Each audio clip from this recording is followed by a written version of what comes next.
Mina பாடசாலை தாக்குதலும் சிதைந்த கனவுகளும். இதுதான் அமெரிக்கா. ஈரான் வெளியுறவுத்துறை அமைச்சர் பகிர்ந்த ஒற்றை புகைப்படம் இன்று உலகையே உலுக்கிக் கொண்டிருக்கிறது. நூற்றுக்கணக்கான பச்சிளங்குழந்தைகள் நிரந்தரமாக உறங்கப் போகும் இடங்கள் இவை. தெற்கு ஈரானின் மினாப் நகரம் கடந்த சனிக்கிழமை காலை வரை அமைதியாக இருந்தது. அங்குள்ள சஜேரா தயேபா பெண்கள் பாடசாலை சிரிப்பொலியால் நிறைந்திருந்தது. ஆனால் அமெரிக்க இஸ்ரேலிய குண்டுவீச்சு அந்த ஆரம்ப பாடசாலையை ஒரு நிமிடத்தில் சுடுகாடாக மாற்றியது.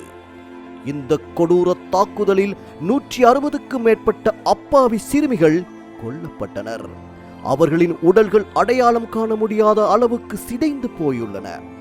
90க்கும் மேற்பட்டோர் படுகாயமடைந்து மரணப் போராட்டத்தில் உள்ளனர். மிஸ்டர் ட்ரம்ப் வாக்குறுதியளித்த மீட்பு என்பது நிஜத்தில் இப்படித்தான் இருக்கிறது என ஈரான் சாடியிருக்கிறது.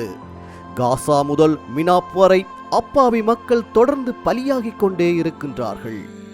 உயிரிழந்த அதீனா என்ற சிறுமியின் தாய் மேடையில் கதறி அழுகின்றார். அப்பொழுது இது அமெரிக்காவின் குற்றங்களுக்கான சாட்சி என்று அவர் கூறும்போது கூடியிருந்த ஆயிரக்கணக்கான மக்களின் ஆவேச கோஷம் விண்ணை பிளக்கிறது.